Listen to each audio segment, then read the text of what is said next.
Olá, turma, turmas do segundo ano. Nessa aula de filosofia, eu quero dar continuidade ao que nós iniciamos. Na aula passada, eu falei sobre a patrística, com destaque às ideias filosóficas de Santo Agostinho. Agora é a vez de estudarmos a escolástica, que tem como principal referência o filósofo Tomás de Aquino. Vamos à escolástica. Eu estou usando como referência nosso livro de filosofia, que espero que todo mundo tenha. Eu vou trabalhar a escolástica lá a partir da página 116. Página 116 começa a escolástica do nosso livro didático. 116.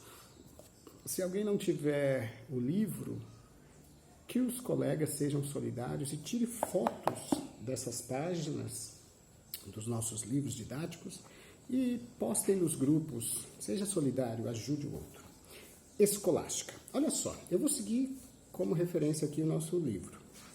Após a queda do Império Romano, formaram-se novos reinos bárbaros. Toda vez que a gente estuda o início da Idade Média, esse é o ponto de partida, a queda do Império Romano. Lentamente nascia a nova ordem feudal, medieval, cuja na pirâmide social, lá em cima, no topo, estavam duas superinstituições. Eu gosto de falar duas instituições, porque elas eram superpoderosas e de grande influência. Os nobres e o clero. Os nobres, evidentemente, inclui-se a família do rei, do poder monárquico. Nesse contexto, a Igreja Católica consolidou-se como força espiritual e política. Poder religioso e poder político, enfim, determinava o modo de agir das pessoas e o modo de pensar. A Igreja apresentava-se, então, enquanto um grande elemento agregador, não há dúvida. Juntou muita gente e as pessoas tinham consciência do poder dessa instituição, poder institucional. E influenciava a vida cultural por conta da herança greco-latina, né? Todo o processo de aquisição de conhecimento. E os monges faziam parte de uma minoria que tinha acesso ao conhecimento. Poucas pessoas eram letrados e tinham acesso a isso. E os monges, os membros da igreja, né, do clérigo, mesmo sendo da base, tinham acesso a isso. O que explica a impregnação religiosa nos princípios, ou seja, determinando e influenciando os princípios morais, políticos e jurídicos da sociedade medieval. No segundo período medieval, já da Baixa Idade Média, período de crise, notava-se mudanças fundamentais no campo da cultura, principalmente por conta da influência e em razão do renascimento urbano. Renascimento, século XI, as informações começam a circular e, olha só, começa também a gerar ameaças de ruptura da unidade da igreja, começa a ruir esse poder. A Baixa Idade Média também significou perdas do poder hegemônico da Igreja Católica naquele contexto. Porque no novo tempo abriu-se oportunidade para novas contestações, buscando-se assim a autonomia de pensamento, de atitudes, que muitas vezes até feria o que a Igreja apresentava como verdadeiro.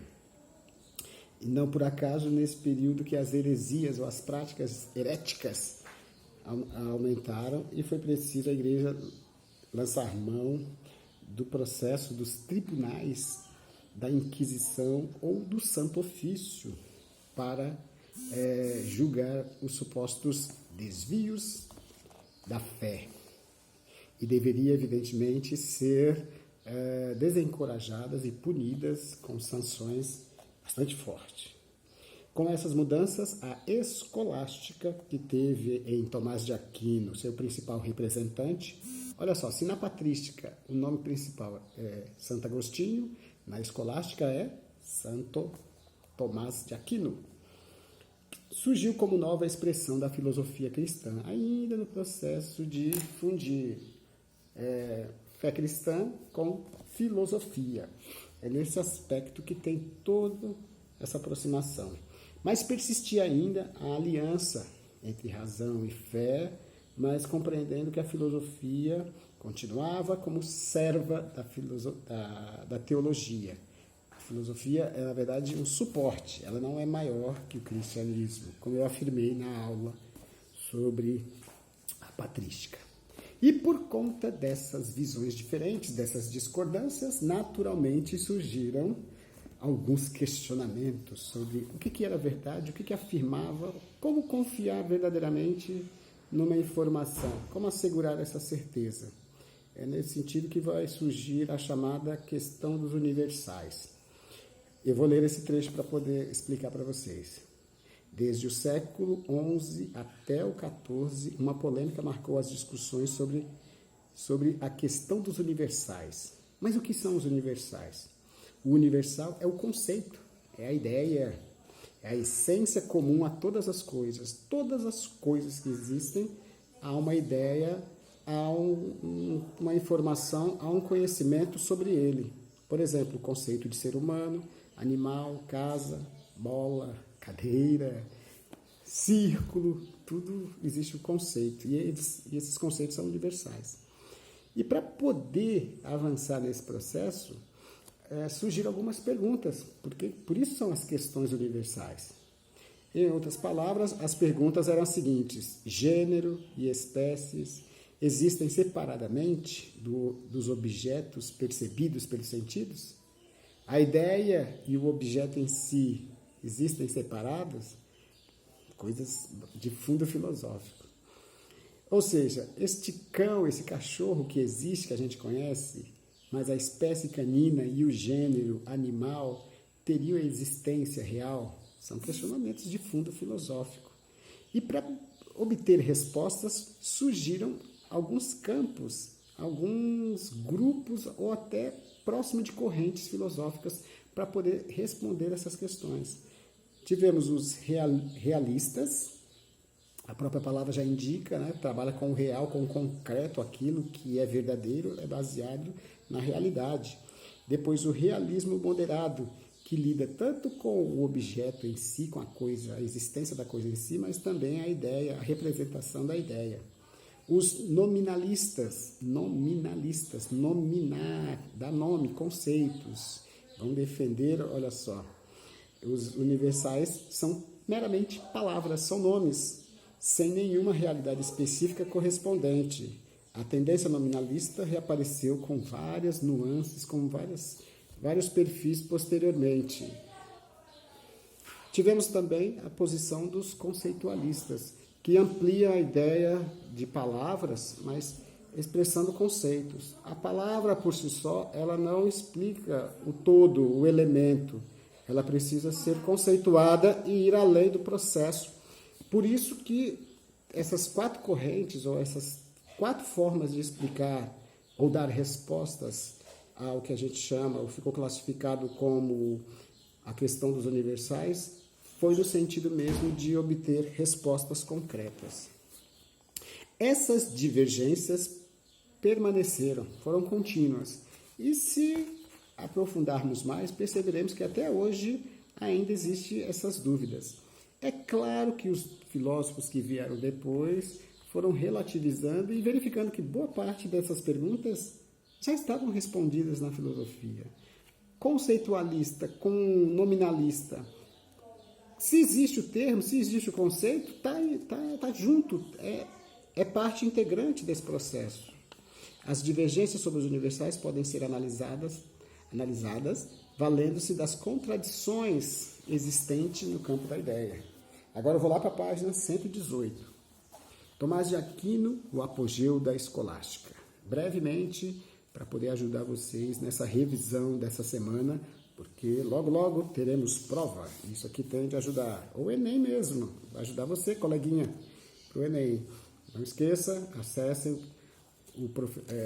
o canal do professor Nelson, se inscreva, divulgue e deixe lá o seu like. O professor Nelson adora um like. Gosto demais. Olha só, com relação a São Tomás de Aquino, ainda o nosso livro aqui de referência. Vimos que desde o início do pensamento cristão, os teólogos sofreram influência do neoplatonismo. Teóricos, filósofos que escreveram sobre as ideias de Platão, depois da morte de Platão, neoplatonismo. E também fizeram novas interpretações, novas correções sobre as ideias desse grande filósofo Platão. Porque poucas pessoas tinham conhecimento de Aristóteles. É interessante observar o seguinte, na época, no contexto de Tomás de Aquino e também de Agostinho, as obras de Aristóteles não haviam sido traduzidas para várias línguas. Por isso era mais fácil conhecer as ideias, primeiramente, de Platão e não de Aristóteles.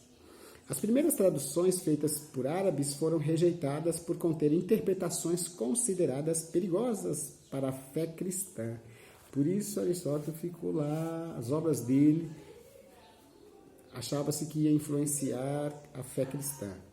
No século XIII, o monge dominicano Tomás de Aquino teve contato com o pensamento de Aristóteles por meio de leituras de árabes.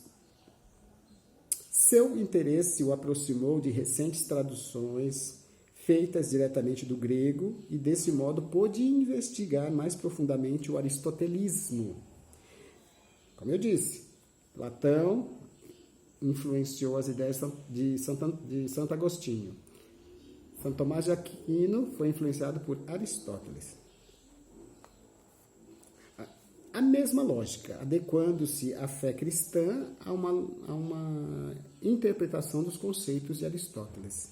Sua principal obra, chamada Suma Teológica, constitui as mais fecundas sínteses da escolástica e, por isso mesmo, se tornou a expressão da chamada filosofia aristotélico-tomista de Tomás de Aquino. Se hipoteticamente eu perguntar na prova,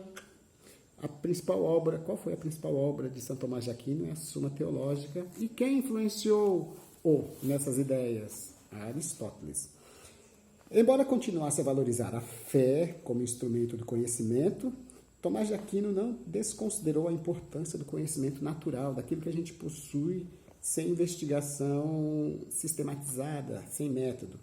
De maneira semelhante a Aristóteles, São Tomás de Aquino reconheceu a participação dos sentidos e do intelecto. Lembra Platão também. O conhecimento começa pelo contato com as coisas concretas, passa pelos sentidos internos da fantasia ou imaginação até a apreensão de formas abstratas. Compreendemos a partir do contato usando os sentidos, né? E depois apreendemos aqui no nosso intelecto com o uso da razão. Desse modo, o conhecimento processa um salto qualitativo desde a apreensão da imagem, que é concreta e particular, até a elaboração da ideia. Primeiro é o concreto, é o objeto em si. Eu estou vendo, não tenho dúvida. Uma vez registrada na nossa cabeça, na nossa mente, na nossa memória, temos a informação. Até a elaboração da ideia e do abstrato. Aquele canetão que eu apresentei agora tem tais características, ele tem tal cor e ele é um objeto que serve para determinada finalidade. Por exemplo, se a razão não pode conhecer a essência de Deus, pode, no entanto, demonstrar sua existência ou a criação divina do mundo. Vejamos como se isso desenvolveu na argumentação de Aquino. Não temos como provar ou conhecer a essência de Deus, mas podemos demonstrar a existência de Deus. E é nesse sentido que ele confere a prova desse método de Aristóteles nas suas ideias e doutrinas relacionadas à fé cristã. Olha só. E ele vai usar 5 passos para poder apresentar ou provar a existência de Deus.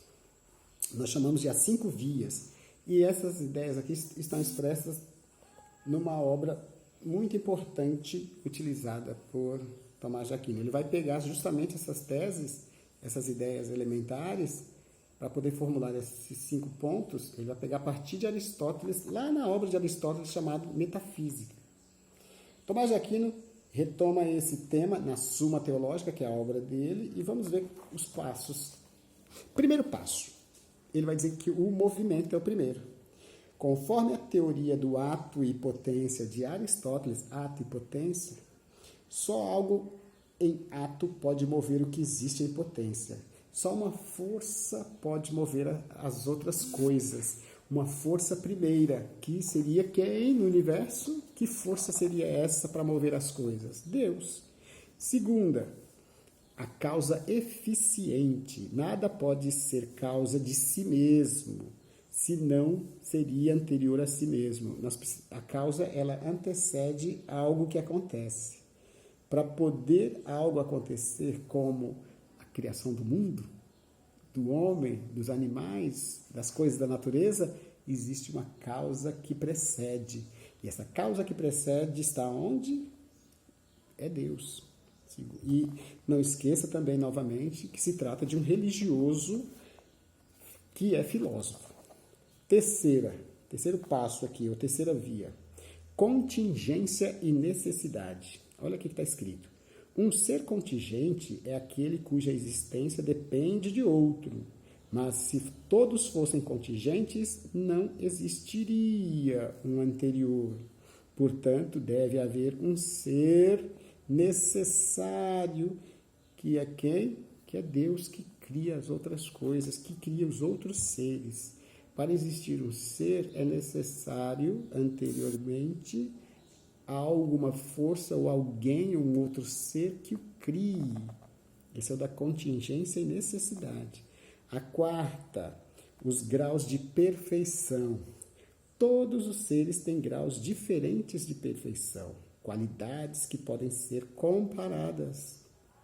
Mas somente um ser possui o máximo de perfeição, ou seja, o máximo de realização de atributos, qualidades e características. Que ser esse onde se encontra a verdadeira perfeição?